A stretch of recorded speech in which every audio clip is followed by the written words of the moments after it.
Muy buenas tardes, mi nombre es Evelyn Perdomo, estudiante de la carrera de Derecho de la Universidad Fermín Toro, y con respecto a la asignatura de Criminología vamos a hablar de un tema muy importante que es la victimología. Esta es una disciplina que estudia a la víctima del delito, su personalidad, sus características, tanto físicas como morales, y estudia la relación de las víctimas con el delincuente y puede conocer también la posibilidad de intervenir en la víctima sobre la génesis del delito. Tenemos a la víctima, que puede ser una persona natural o jurídica, y a ella se le ha dado la violación por su parte física, moral o con respecto a sus derechos. Ellos son sujetos pasivos del delito.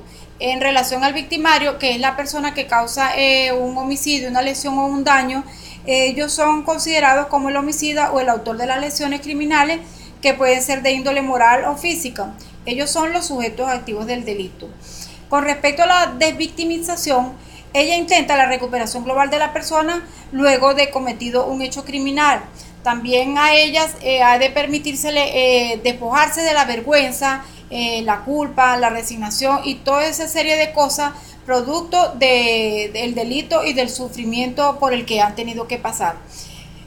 También tenemos los tipos de víctimas, que son las no participantes, referidas a todas aquellas personas vulnerables, ya sean por su condición natural, física o intelectual.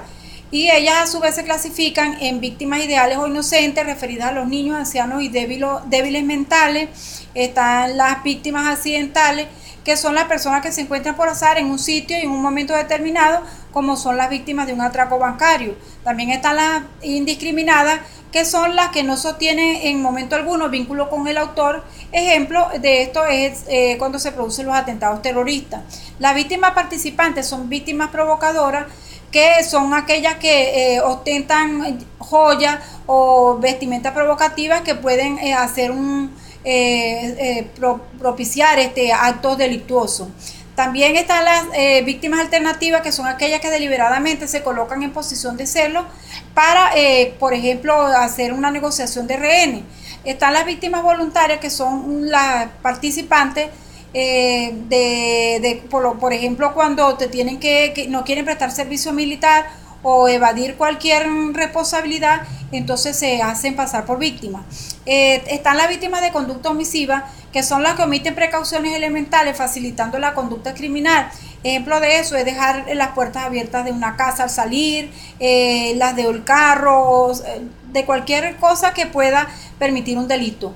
Tenemos las víctimas de violencia sexual, doméstica y de terrorismo, que son las que se describen como las víctimas familiares, incluidas las familias del infractor. Las víctimas colectivas, que cuando son muchas personas o víctimas en relación con el delincuente, cuando se ha cometido un delito.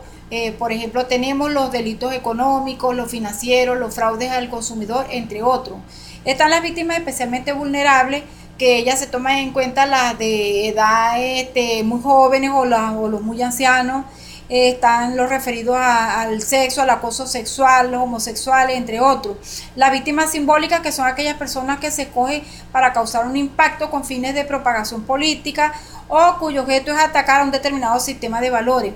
Están las falsas víctimas, que son movidas por el ánimo de lucro, venganza y senilidad, que son autoexcluidas para llamar la atención por inmadurez psíquica. Tenemos la victogénesis, que es el conjunto de factores que predisponen a ciertos individuos a devenir en víctimas. Hay ciertos factores que son los factores de riesgo, y luego tenemos los factores de vulnerabilidad, que son tanto psicológicos como situacionales. Luego tenemos la clase de victimización, que son las víctimas primarias, la victimización primaria, la secundaria, y está también la terciaria. Existen también unas circunstancias de la victimización terciaria, que puede producirse sobre el aumento de la corrupción, la violación de los derechos humanos, las que se producen en los recintos policiales. Y por último tenemos el término de victimagogia, que es un conjunto de disciplinas cuya acción se dirige a las víctimas del delito con el ánimo de protegerlas posteriormente, luego de cometido un hecho punible. Con esto termino mi exposición. Muchas gracias.